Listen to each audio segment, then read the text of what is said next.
Hello there, world of tankers. Welcome to the channel. I'm your host, Droodles Blitz, and in today's video, we'll be talking about the Tier 10 Italian auto-reloading heavy, the Felice. Have you ever thought to yourself, gee, I really like the Caro 45 ton, but you know what would be even better? A Caro turned into a heavy tank. Well, that's exactly what we're looking at here. This is a 4-shot auto-reloading heavy tank, and it's a Tier 10. This thing...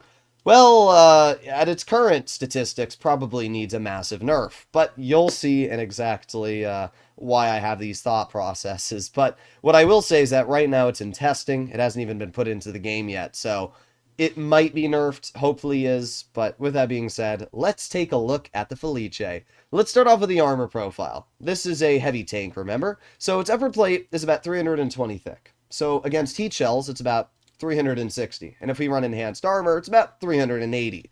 In other words, no tier 10 heavies are going to reliably pen that upper plate. It's crazy thick. Not only that, the turret is 430 right now. Yeah, you heard that right. The turret is 430 millimeters thick. Now, it does have thin bars here, which are about 307, but even then you have to load gold, and that's the only weak spot. I mean, yeah, you do have a hatch, but remember, this tank has gun depression, 8 degrees, and now that hatch is not so visible anymore, and the turret at weakest is about 330 thick. Yeah, this thing's armor it's insane. I mean, that's really the easiest way to describe it. It doesn't even have bad side scraping armor. Look at how much I can over-angle this thing, and the sides are still upwards of 300 thick. Yeah, this tank's armor is crazy.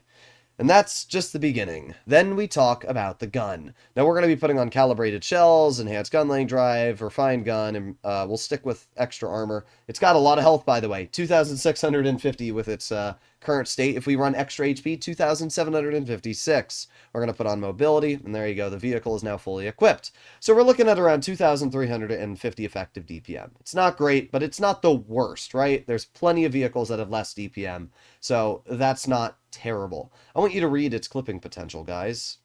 Yeah, that's right. 1,760 potential damage. That makes this the highest clipping potential tank in Tier 10, and basically in the game. Even the Waffenträger Alpha 100 doesn't have that much damage. And that is because this vehicle features 440 damage per shot. Yeah, 440 damage per shot, and it has 4 shells.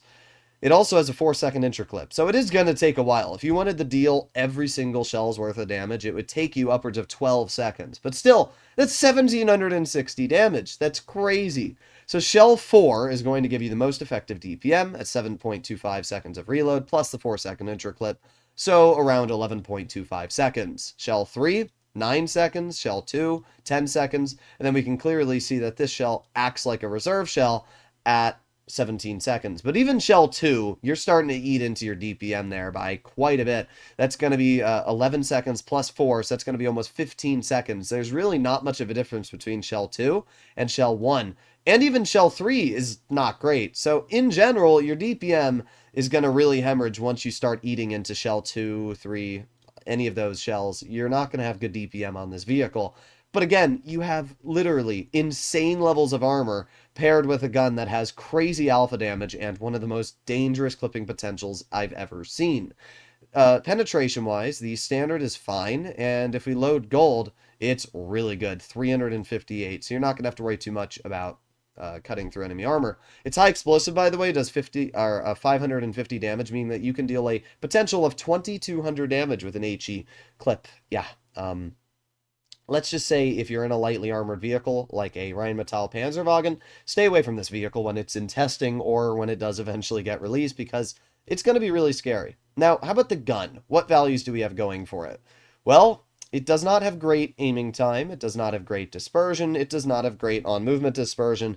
The gun is very just like the Caro. It's one of the least accurate guns in the heavy tanks category. And that's good, because if this tank was accurate, it would be really scary, but no, it is not super accurate. And gun depression, at least it does have 8 degrees. Mobility-wise, this tank is not fast. It only reaches a top speed of 30, and it reverses at 13, and its power-to-weight ratio is 10. So basically, what I am seeing here is Wargaming is making an Italian Super Heavy. That appears to be their thought process. It's big, it looks like a Super Heavy. How much does this thing weigh? I don't know where the heck the weight value is on Blitzkit, but this thing's gotta be heavy, right? Weight 91 tons. Yeah. So basically, this is gonna be the first Italian super heavy. I know, we have the Minnow, but I don't really consider the Minnow to be a super heavy. It technically is, but it's a tank destroyer, right? And it's not like a Yag. It's not big. It's not huge. This thing looks big. I'm not sure the size of this vehicle. We can see the dimensions. Let's see, width. So yeah, it's going to be a fairly large vehicle. This is going to be a large tank, and it's got a lot of health. It's got, no mobility. So yeah, I think that this is Wargaming's attempt, the first attempt at making an Italian super heavy. And the thing that really solidifies that to me is that it has really good side armor. I mean, as I said, even at this angle, that's crazy levels of side armor. Let me compare that to you, right? At this angle here, it's a bounce. If we get out, another tier 10 heavy, how about a VK72, right? If we put the VK72 at that same exact angle, I mean, look at this. That same angle here, you can cut right through the track wheel. Even if we go less, even at this angle, we can cut through the, oh, sorry, I was holding my mouse down. I was like, why do I keep moving? Even at this angle, the VK72 is quite an easy pen. At this angle, it's an easy pen.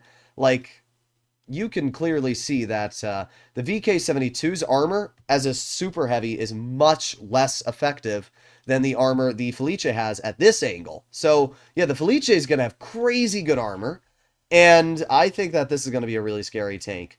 Do I think that it's properly balanced? What would I do to it? I definitely think the gun is a little too dangerous right now. Easiest way to balance this tank out, make that intro clip longer. That's all you got to do. Instead of it being a 4-second intro clip, I would make it 6 seconds. That way, it still has really good clipping potential. It's still very dangerous, but then it also can't just rip out the damage, right? But it'll still be a fast intro clip. If you compare any other tank with 440 Alpha single shot, it'll be about half the reload time. So you'll still be able to shoot twice for every one shell you receive. And I would buff the DPM to about 2450 then. So it gains a little bit of DPM by having overall faster shell reload times, but it has worse intra-clip speeds, meaning that the vehicle itself is not going to be able to rip out the shells. I think that would be the best way to balance this tank. Armor-wise, by the way, I would nerf it big time. This thing has too much armor right now. I know that I said it's a super heavy, and it is, but I personally would nerf the turret cheeks by about 40 millimeters, right? On flat ground, this tank is about 420 thick. So if you nerf it by 40, then it's about 380. Then that means if you don't angle it properly, you can cut through it really easy. This tank, I just, that armor, look at this, dude. Look at the armor on this thing. It's insane. So yeah, I don't know. You guys can let me know what you think in the comments, but the Felice is going to be quite wild. Now, when will this tank be released? That's a question a lot of people are probably thinking to themselves. I'm not sure. The thing that you have to remember to yourself is that Wargaming sometimes releases a Blitzfair vehicle just a couple months before it gets released. The Lion was a great example. Last year, there were a few tier 10s, like the Waffenträger Alpha 100, which were in testing for a while, and I thought that that was going to be the Blitzfair tank, but then it wasn't. So it's very possible that this could actually be the Blitzfair release and the BZ-T70 won't be. And it wouldn't surprise me if this was the Blitzfair release tank. So we will see exactly what happens here, if this is the Blitzfair tank or it will be the BZT. But I can tell you quite confidently that this or the BZT will be the Blitzfair release tank, and we'll have to see exactly what happens, as the Type 5 Heavy is not going to be the Blitzfair tank. Let me know in the comments what you guys think. If you want to see more content like this in the future, please consider smashing that subscribe button, and I'll see you in the next one. Bye-bye!